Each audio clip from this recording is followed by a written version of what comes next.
This is Chris Hislop from the Montana World Affairs Council, and this is What, So What, Now What, the International Affairs webcast, where we connect you with a global expert on the issue of the day, and you become the expert in just 5 minutes. Today, I'm very pleased to have a good friend and colleague, Dr. Karen Adams from the University of Montana. Dr. Adams, welcome to the show. How are you? Great, thanks. Thanks for having me on, Chris. I'm so glad you could join us because all over the news, we've heard about the UN General Assembly. We saw that President Biden made an address there the other day, and a lot going on in New York. I'm hoping you can tell our viewers a little bit about what this is and why it matters to us. Over to you. Wonderful, thanks. My pleasure to do this. And I know you have lots of experience with the UN, 15 years at the UN, I think, so you may be able to answer some questions here as well.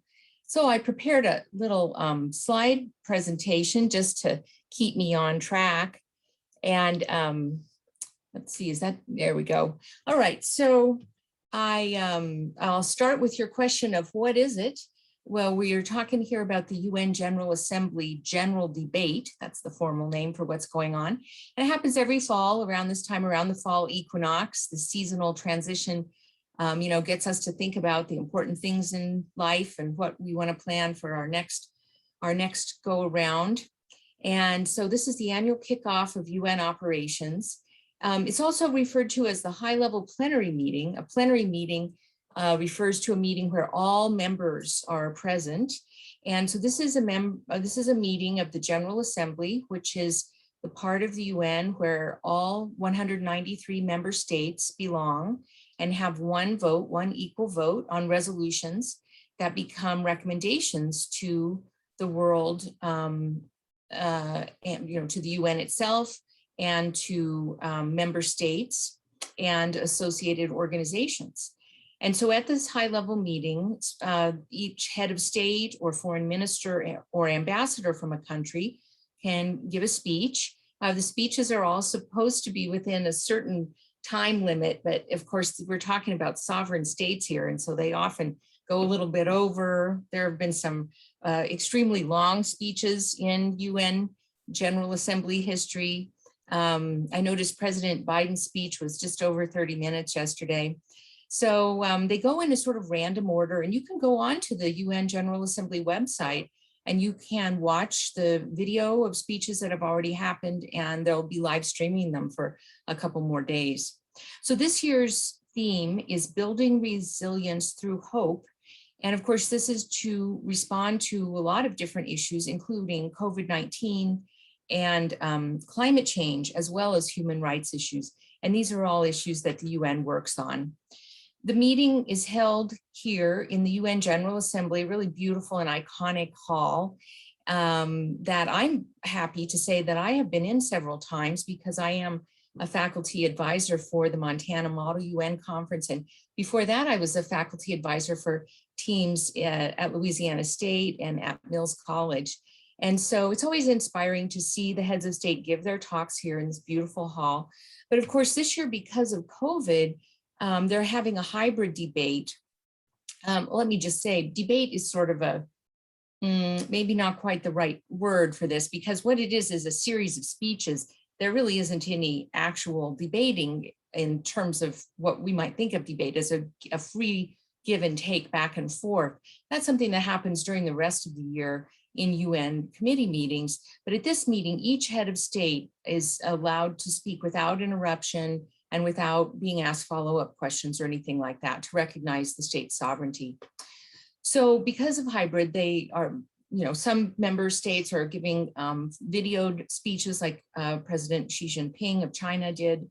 Others are going into the hall like President Biden did.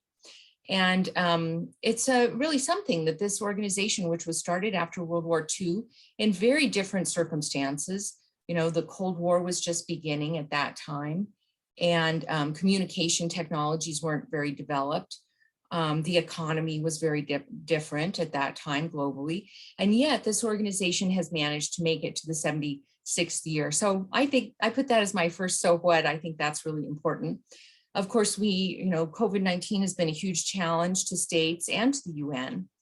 You might think this is a bit trivial, but I think one of the most exciting things that happened so far at this year's UN General Assembly meeting is that the South Korean K-pop band BTS gave a talk at the preliminary event a couple days ago, and then they videoed their song called Permission to Dance.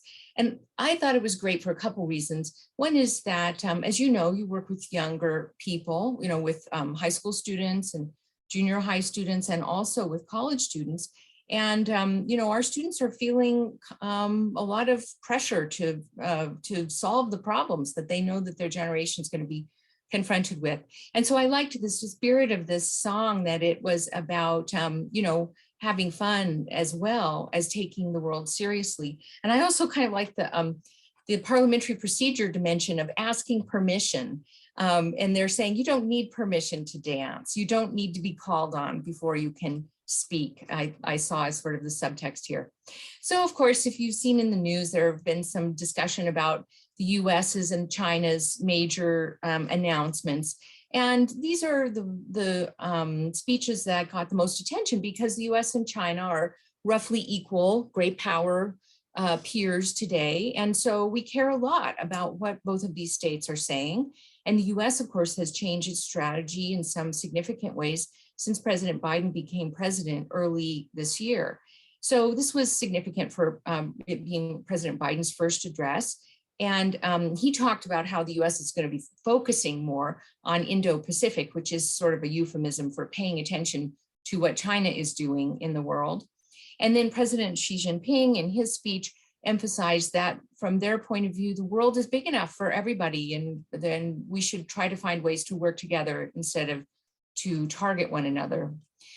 Frankly, though, I think the more important parts of their speeches were these announcements on climate, where the US has said it will double aid to developing countries for climate, and China made this very significant announcement that it will no longer build any new coal-fired power projects in other countries.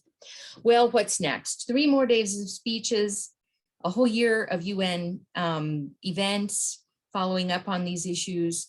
This very important question of, will the world recognize the Taliban government as the rightful holder of Afghanistan's seat at the UN? Of course, we have climate change talks coming up in November in Scotland, and that's probably the most important event of the year for really making change on this climate issue. If you're interested in getting involved, you can go to UN Get Involved. There's a lot of different ways that people of all ages can get involved. And I just want to end with my comment that I find BTS's dance and song really inspiring. We don't need permission to get involved. We can get involved through the UN directly. There's a youth assembly that's affiliated with the UN. And of course, there's all sorts of nonprofit organizations where we can get involved and make a difference on these global issues. Thank you, Chris. I love that, Dr. Adams. Thank you so much for ending on that high note. Couldn't agree more. And thanks to BTS for bringing K-pop right into the heart of Midtown Manhattan. Thanks so much for sharing your views on the UN General Assembly, and thank you to our very important sponsors for this program, the Dennis and Phyllis Washington Foundation, Allegiance, and Stockman Bank, who help us bring this and many other programs to you. Until our next show, which is tomorrow, where we'll be talking with a representative of Survival International on Indigenous rights in South America. I hope to see you then. These are all posted on YouTube if you want to go back and have a look. Dr. Adams, thanks again. Have a nice day. Bye-bye. Thank you.